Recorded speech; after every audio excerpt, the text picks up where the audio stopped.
Hola amigos! In today's lesson, we'll finish the material that we started on the previous video. If you haven't watched it yet, you can use any of the tile patterns that we've made in previous tutorials. We'll start with a flood fill, followed by the flood fill to gradient, in which we will set the angle variation to 1 to get a random gradient per tile. Next, we need to expand these gradients, otherwise we might have masking issues with the bevel tiles later on.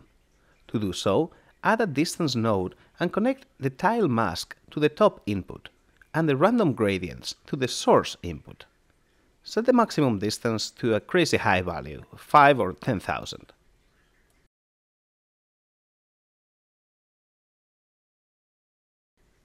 Now we can blend these two together using the multiply mode and replace our main height.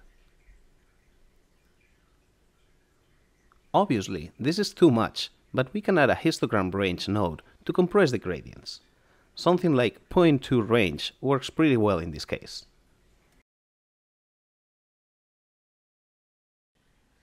Okay, that looks a lot better now. Let's start adding some edge damage with a slope blur grayscale placed right after the bevel node. For a slope input, we'll use a Gaussian noise with a scale of 35 or 40. Now, on the slope blur, max the sample count and set the mode to min to carve the tiles only inwards, and also lower the intensity to a very small value like 0.1 or 0.2.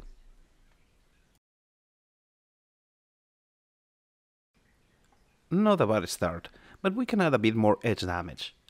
Add a second slope blur, but this time, instead of the soft blobs of the Gaussian noise, we're going to use a moisture noise. This has a lot of high frequency detail that we can tone down with a simple trick. By reducing the resolution of this noise, the result of the slope blur will be chunkier, almost a bit sterilized. And like in the previous slope blur, change the mode to minimum, crank the samples and lower the intensity a lot. I'm using a 0.0 value for this example.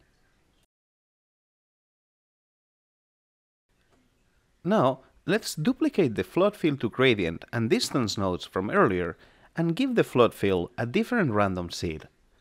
We're going to use this second gradient to carve some of the tiles in a different direction. If we blend this back into the main height using the minimum mode, you'll get an idea of where I'm going with this. Obviously, it looks completely unnatural now, but we can add detail to these second gradients by blending a clouds 2 in overlay mode.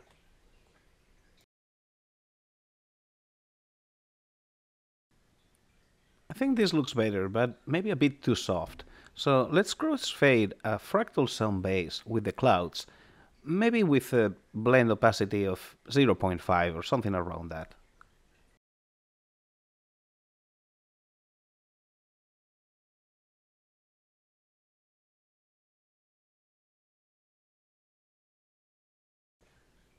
We can also add a levels node between this distance and the blend to have more direct control over how much of the tiles are eaten away. But I don't want to completely get rid of the effect, so I'll just raise the blacks a little bit.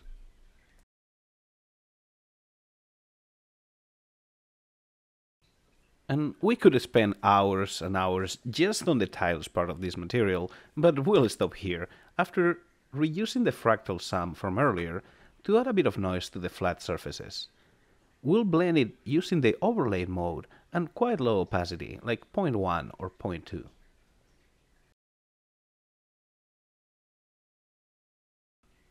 For the dirt, I'll keep it simple, with a copy blend of 3 distinct noises.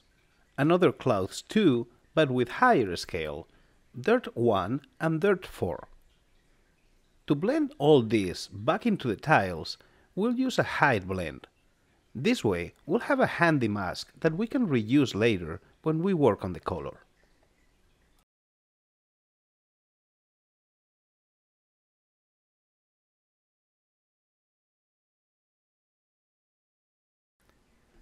For the next part, we're going to add a second element on top of the material, using the grass blades that we made in the previous tutorial to create small clumps of them on the dirt. Small details like grass cigarette butts or twigs can help telling a story with these materials and in most situations make them more believable and natural looking. If you've been following these tutorials so far, you will be familiar with the next part, so I will skip the detailed explanations.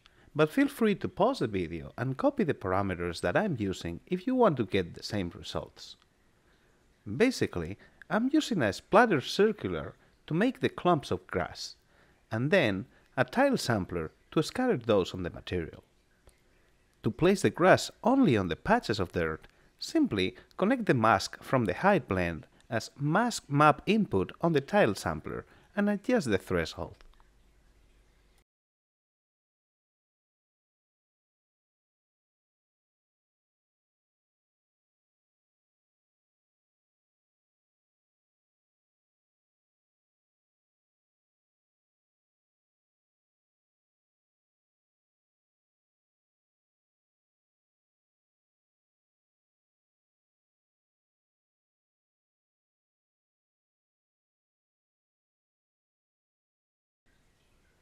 To blend the grass on top of the material, we'll use the additive mode. However, if you zoom in, you might notice an issue. The grass is picking up the details of the height map under it, and it doesn't look great. However, if you had used a height blend instead, then the grass wouldn't conform to the curvature of the tiles and the dirt. The solution is to use a non-uniform blur. This node works similarly to the regular blur, except that it has a mask input to limit where the effect is applied. This way, we can soften the areas beneath the grass, allowing us to use the add mode without problems. To generate the grass mask, we can use a histogram scan on the tile sampler, with both position and contrast set to 1. And now, if I increase the blur intensity, you can see on the 2D preview how these areas are softer now, which fixes the grass issue from earlier, as we see on the 3D preview. Now, let me add a frame and organize the graph a little bit, and then we can move on to the color map.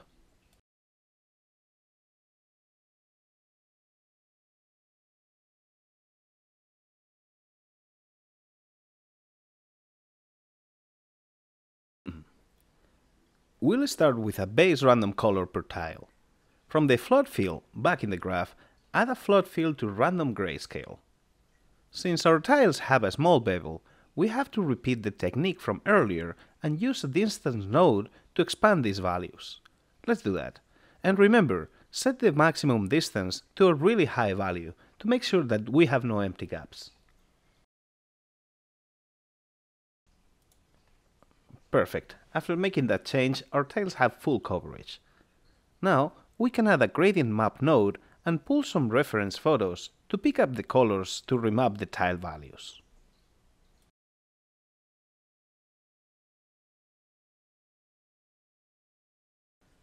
This one is okay.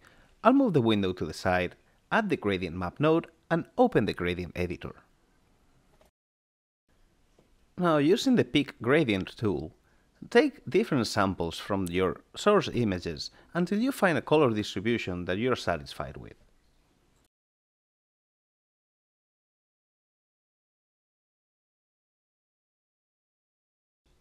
Next, we're going to use the height value of just the tiles in a second gradient map.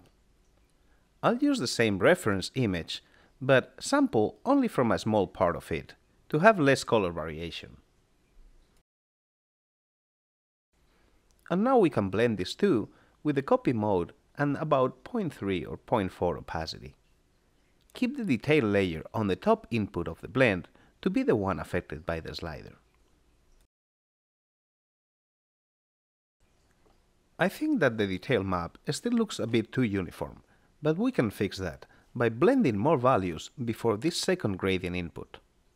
This time, we're going to use an ambient occlusion node with the same tile height map as input.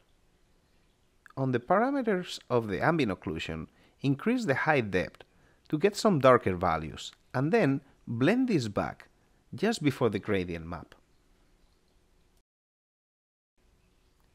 And now we can adjust the opacity of this last blend until we are happy with the results.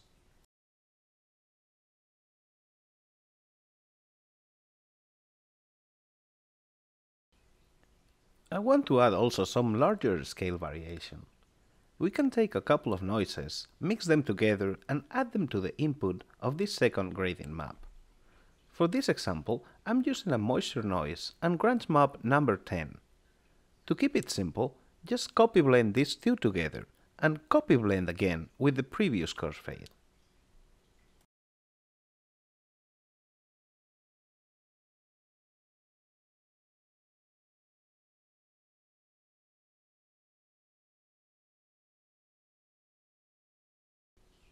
Finally, I like to use the tile curvature to brighten some of the edge detail a little.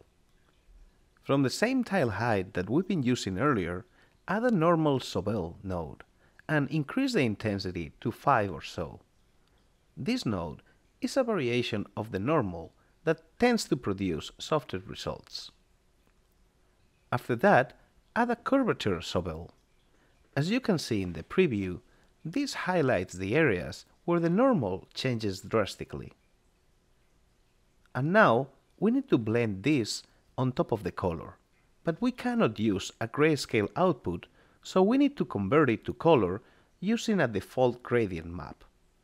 This time, use the overlay mode on the blend and a medium-low opacity around 0.3 or 0.4.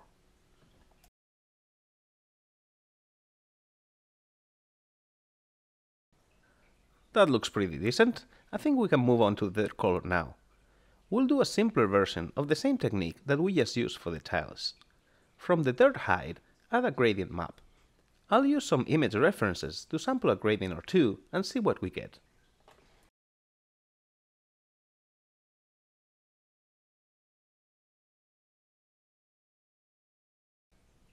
Not bad, but we can add a bit more noise by blending in a fractal sum base before the gradient map. Use the copy mode and about 0.4 opacity.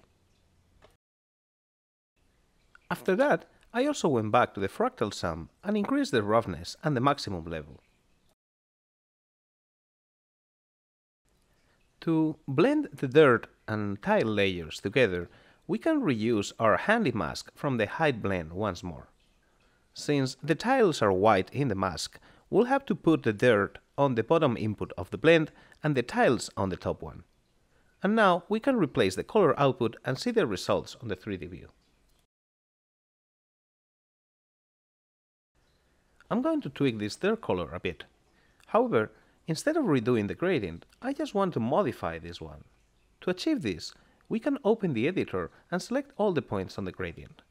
After doing so, the sliders at the bottom will apply offsets to them, allowing us to change the hue and increase the saturation a bit to get some brighter browns. Finally, it is time to color and blend in those small patches of grass. We'll keep things even simpler and do both things at the same time. From the tile sampler, add a gradient map and blend that directly on top of the tile and dirt colors. Notice that in the video I'm putting this blend before adding the tiles, but I'll fix that in a second. Now, open the gradient editor and add a couple points, one at the beginning of the gradient and a second one just a bit to its right. Now select the first one and set the alpha slider to 0. As you can see in the preview, we are now blending an image with transparency instead of using a different image as a mask, like we did before. Now, if you give me a second, I'll reorder these two blends. And done. Now we can reopen the editor and manually make the grass a bit more alive. Here I'm going to do a simple dark to bright green, but feel free to expand on this and reuse some of the techniques from before, like adding some variation per patch or a more interesting texture.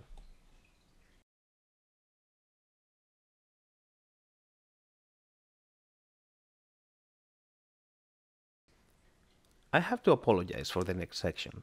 I only realized late that I had not recorded it. Let me explain what I did for the roughness map. For the tiles, I took the random grayscale values and used a histogram range to compress them and push them up a bit. Then, I blended the curvature map on top, using the subtract mode. Next, I also use a histogram range on the dirt, pushing those values a bit higher, and on the grass, keeping that one somewhat darker.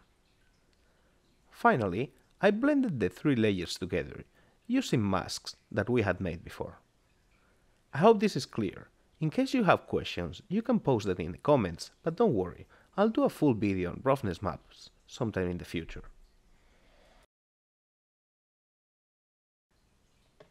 The other thing I did without you looking was adding a dirt node to bring all the layers together. This node can generate a positional mask that simulates dirt deposit, using ambient occlusion and curvature information. I then use this mask to blend the dirt color on top of everything with very low opacity. This helped giving the different layers a more cohesive look, like a thin layer of dust on top of them.